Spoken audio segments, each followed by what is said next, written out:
बिस्मिल्लाहिर्रहमानिर्रहीम। अस्सलाम वालेकुम जी, क्या हाल चाल है। उम्मीद है कि आप सब ठीक ठाक होंगे और बहुत खुश होंगे। आज की वीडियो में आपके साथ मैं ट्राउज़र की ऑथेंटिक कटिंग और स्टिचिंग शेयर करूंगी। हम कौन सी गलतियां करते हैं जिनसे हमारा ट्राउज़र ख़राब हो जाता है, शेप नहीं आती और नीचे पंचे वाली साइड से खिंचाव फील होता है। तो आपने वीडियो को पूरा वॉच करना है। सारी टिप्स एंड ट्रिक्स आपके साथ मैं शेयर करूंगी। ये मेरे पास ड्रेस है जो कि मैंने रीसा क्रिएशन से बाई की है ऑनलाइन। ये मैंने ड्रेस मंगवाया था और ये इसके साथ ब्लैक कलर का ट्राउज़र है। इस ब्लैक कलर के ऊपर निशान लगाएं तो ज़्यादा अच्छे से नज़र आते हैं, इसलिए मैंने सोचा इस कटिंग को आपके साथ शेयर करती हूँ।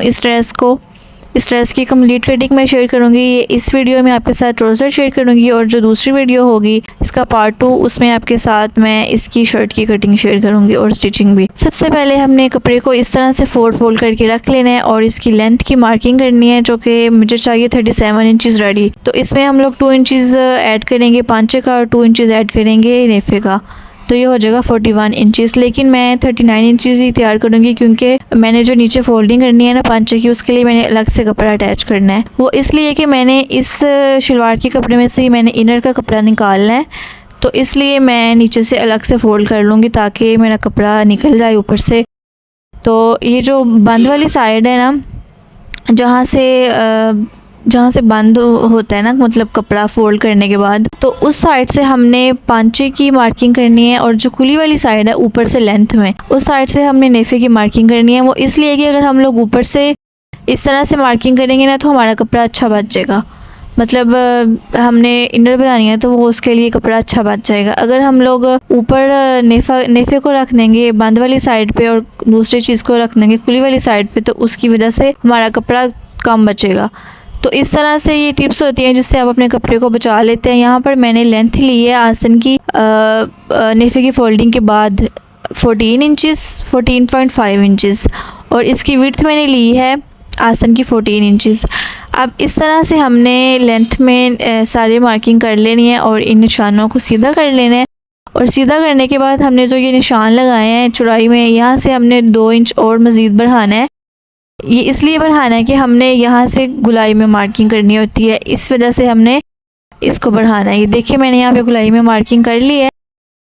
अक्सर लोग होते हैं कि जो कैपरी बनाते हैं या फिर वैसे ट्राउज़र बनाते हैं तो उसकी मार्किंग इस तरह से नहीं करते, जिसकी वजह से उनको खिंचाव फील होता है पांचे वाली साइड से। तो इसलिए आपने ये इस तरह से कटिंग आपने ज़रूर करनी है, इस तरह मार्किंग करके ज़रूर आपने कटिंग करनी है, फिर आपको कभी भी खिंचाव फील नहीं होगा पजामे वाली साइड से, नीचे पांचे वाली साइड से। ठीक है,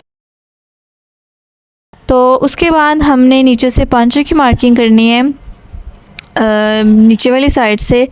तो यहाँ पे मैंने लेंथ में निशान लगाया हुआ था पहले से ही, तो यहाँ से पांचा मैंने रखना है 8 इंचज़। ठीक है, तो 8.5 इंचज़ पे हम निशान लगाएंगे या फिर 9 इंचज़ पे। तो 8.5 इंचज़ पे सही रहेगा, हाफ इंचज़ फोल्डिंग में आ जाएगा। तो इस तरह से मैंने 8.5 इंचज़ पे निशान लगा लिया है और जो सिलाई में आना है कपड़ा उस पर भी मैंने निशान लगा लिया है अलग से। तो जो सिलाई में हमने लेके आना कपड़ा, मतलब सिलाई के अलावा, वहाँ से हमने इस तरह से हमने निशान लगा लेना है जिसके ऊपर हम लोगों ने करनी है कटिंग। और अब ये जो बाकी कपड़ा बचा है ना, ये देखिए नीचे से इसकी मैं इनर बनाऊंगी। इसकी वीडियो आपके साथ मैं शेयर करूंगी कि मेरे पास जो ये ड्रेस है ना, इसके साथ जो शर्ट है वो है चिकनकारी की।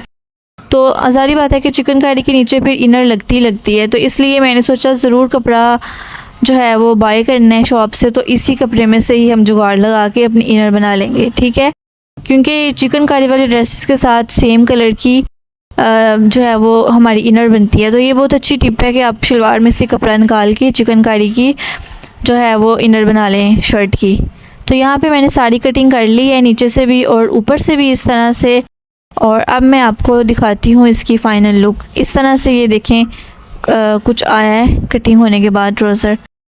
अब उसके बाद हमने ये साइडों से इसको ऊपर नीचे रख के ना खोल के तो अपने साइड की सिलाई लगा लेनी है आसन की। ये देखिए मैंने आसन की सिलाई लगा ली है। उसके बाद मैंने यहाँ पे नेफा भी फोल्ड कर लिया। मैं इसमें बाद में इलास्टिक ऐड कर लूँगी और नीचे जो मैंने आपको पहले बताया था कि पांचे के ऊपर हमने अलग से कपड़ा अटैच करना है, वो भी मैंने अटैच कर लिया। और अब इस कपड़े को अंदर वाली साइड पे फोल्ड करके हम लोग अच्छी तरह से प्रेस कर लेंगे ताकि इसके ऊपर जो हमने सिलाई लगाई है वो बैठ जाए। और बाद में इसको इस तरह से हम लोग फ़ोल्ड कर लेंगे और फ़ोल्ड करके भी हम लोग फ़ोल्ड करने से पहले इस्त्री से प्रेस कर लेंगे फ़ोल्डिंग को, फिर सिलाई लगाएंगे। अच्छा, इसको मैं गुम सिलाई के साथ ही जो है वो मैं सिलाई को लगाऊंगी। तो गुम सिलाई लगाने के बाद फिर हमने इसको स्टिच करना है। और ये देखिए, मैंने इनकी जो कॉर्नर्स होते हैं आसन्स के, उन दोनों को ऊपर नीचे रख के मैंने सिलाई लगा ली है, बिल्कुल बराबर कॉर्नर आए हैं।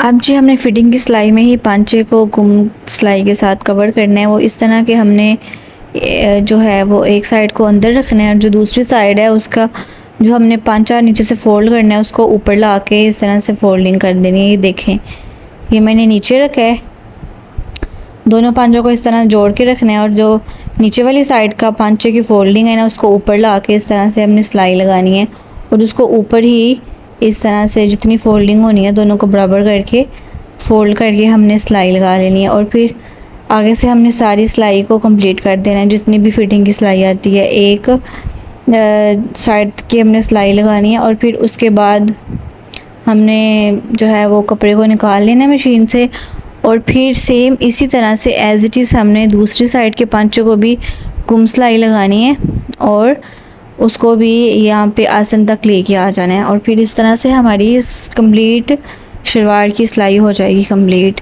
अभी मैं एक साइड की सिलाई लगा रही हूँ, अभी आसन तक हम एक साइड की सिलाई लगाएंगे। ये देखिए जी, आसन तक हमारी सिलाई कंप्लीट हो गई है एक साइड की। अब हमने यहाँ से सिलाई को बाहर निकाल लेना है और यहाँ से हमने दूसरे साइड के पांचे को इस तरह से हमने इक्वल करके एक दूसरे के ऊपर रखना है बराबर। फिर हमने जो नीचे वाला पांचा है उसकी जो फोल्डिंग है उसको ऊपर ले आना है इस तरह से और इसको सेट कर लेना है। और ये जो हमने फोल्डिंग नीचे वाले पांचे की जितनी रखनी थी ना उसको भी ऊपर वाले पांचे के साथ इस तरह से फोल्ड करना है, सेट करके दोनों को एक दूसरे के साथ ऊपर नीचे आमने सामने।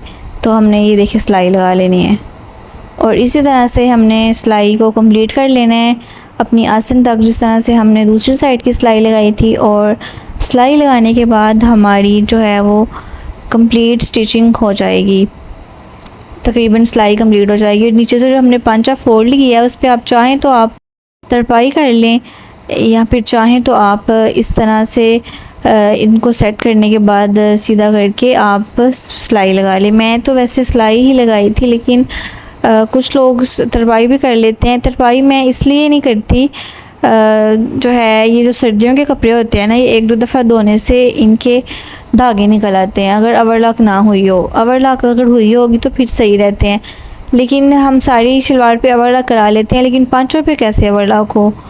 ये नीचे से जो पांचों की फोल्डिंग होती है यहाँ पे ओवरलॉक तो होती नहीं है, तो इसलिए अगर हम तरपाई करेंगे तो वो धागे निकल आएंगे। हाँ, लोन के जो ड्रेसेस होते हैं या फिर कॉटन के, उन पे तरपाई सही रह जाती है, लेकिन ये जो मोटे कपड़े होते हैं ना सर्दियों के ख़ासकर, उन पे सही नहीं रहती। तो इसलिए मैं इसको इस तरह से सीधा करके सिलाई ही लगा लूँगी। ठीक है, सिलाई लगाना वैसे आसान रहता है, मुझे तो एलर्जी होती है तरपाई करते हुए, मैं तो नहीं तरपाई करती। अगर मैं करूँ भी तो अपनी मामा से करवाती हूँ, मैं बहुत कम करती हूँ। तो मैं सिलाई ही लगाना प्रेफर करती हूँ कि ये आसान काम है और दूसरी बात ये कि मजबूती वाला काम है, सही रहता है, तरपाई निकल जाती होती है।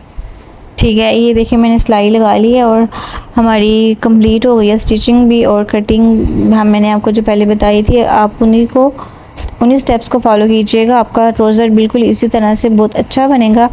और ये देखें, ये मैंने कट्स नहीं लगाए, अंदर वाली साइड पे कट्स लगाने के बाद इनकी ज़्यादा अच्छी शेप आएगी ना। मैंने इसको प्रेस किया है अभी और देखें इतनी अच्छी फिनिशिंग आई है पांचे की भी और ट्राउज़र की भी। ऊपर मैं इस तरह ही ऊपर मैं जो है वो सिलाई लगाने के बगैर ये इलास्टिक को डाल लूँगी पजामे के अंदर और सिलाई नहीं लगाऊंगी इलास्टिक के ऊपर। बहुत अच्छा ही मेरा ट्राउज़र रेडी हुआ है। आप लोग भी इन सारी टिप्स एंड ट्रिक्स को फॉलो कीजिएगा और दुआओं में याद रखिएगा। चैनल को सब्सक्राइब कर लीजिएगा। टेक केयर, अल्लाह हाफिज़।